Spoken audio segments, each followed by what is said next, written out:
Assalamu alaikum warahmatullahi ta'ala wa barakatuhu. Kamar yadda muka muku alƙawarin darasinmu na yau shine yadda zaka kare email ɗinka daga yin hacking. Ka saka wa email ɗinka security, ba yadda za a yi hacking na email ɗinka wani ya shiga cikin email ɗinka ba tare da izinin ka ba.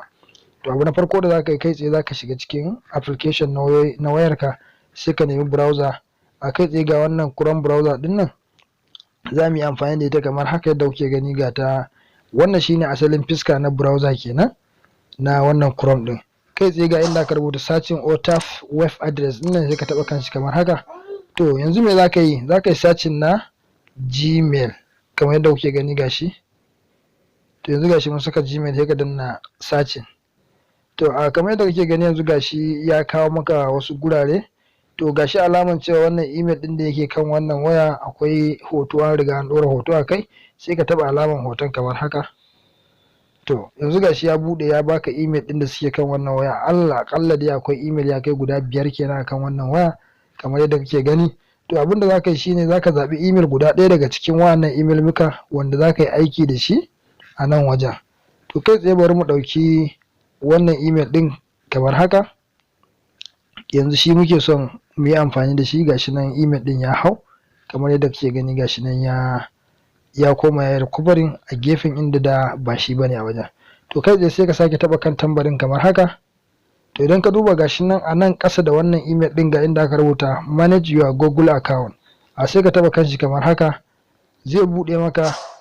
Idan ka dan saurare shi kadan ya bude, to kamar yadda kake gani gashi nan yanzu ya bude. Gashi nan a rubuta home, ga nan personal information, data and personality, gashi nan dai da sauransu. Sai ka dan ja shi haka, ka dan jajja shi haka. To kamar nan idan ka duba gashi nan da aka rubuta security, gashi nan anan. To kai tsaye zaka taba wajen security nan kamar yadda kake gani gashi haka. To yanzu mun taba wannan security. To abinda zaka yi a nan wajen idan ka duba gashi nan a nan wajen suna tambayan ka, gashi nan user your phone to sign in, ga nan step 2 verification. To abinda zamu yi shine a nan wajen za mu yi amfani da ainihin wato wannan number 1 ɗin. Ka duba duk gashi na kafin mu yi aikin gashi na yana na a rufe. So yanzu idan muka aikin zai zama ya koma on kenan. Kai tsaye sai ka taba wajen nan kamar yadda aka rubuta maka user your phone to sign in, sai ka taba shi kamar haka. To kaga idan ka lura a nan wajen gashi nan dan karamin bidiyo ya bayyana nan, ana nuna maka cewa ga yadda zaka yi ka seta. Ba yadda za mutum ya shiga cikin email naka ba tare da ka bashi izini ba. Ka lura? Yau kaga ta saka yanzu bai yi ba. So amma gashi yanzu ta sake maimaita, za ta sake maimaita maka. Ka lura da shi sosai kamar yadda nake nuna maka. To idan ka gamsu da wannan kallon da muke nuna maka din anan, kai tsaye kawai abin da zaka yi shine yanzu zaka seta naka kai ma kamar yadda wannan yake. To ga nan inda aka rubuta set it off din nan, sai ka taba kanshi kamar hakan nan. To yanzu ka taba kanshi kamar yadda kake gani gashi nan mun taba. To a nan wajen ya ba mu damar mu shigar da ainihin password na wannan email din.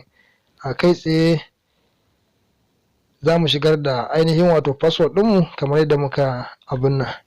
Gashi nan muna ƙoƙarin shigarwa.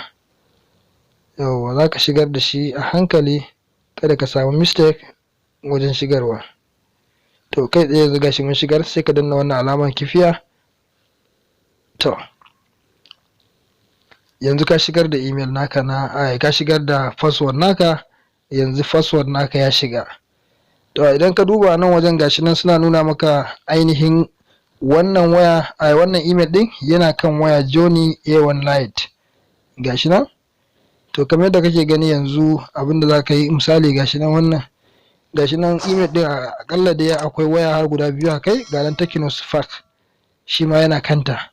To abinda zaka yanzu mu kadarta a ce wannan zaka dauka. A duk wanda kake so gashi nan da ya ce maka user a different phone. Idan kana da wani different phone da zaka yi amfani da shi, bari mu taba kan wannan Tecno Spark din nan kai tsaye. To yanzu gashi mun ainihin taba wannan Spark din kamar yadda kake gani. A to yanzu bayan ka kammala, kai tsaye zaka danna wannan alama ta try again din nan kamar haka. To kaga yanzu ka seta password ɗinka akan wannan ainihin abin nan ɗin kenan Tecno Spark ɗin nan. Sai ka danna alamar next gashi a nan wajen. To a nan yanzu yana baka daman ya ce ma try it, ainihin ka gwada kenan. Kai tsaye yanzu za mu yi gwaji kamar haka, za ka danna masa next. To kaga yanzu gashi na abin da nake nuna muku.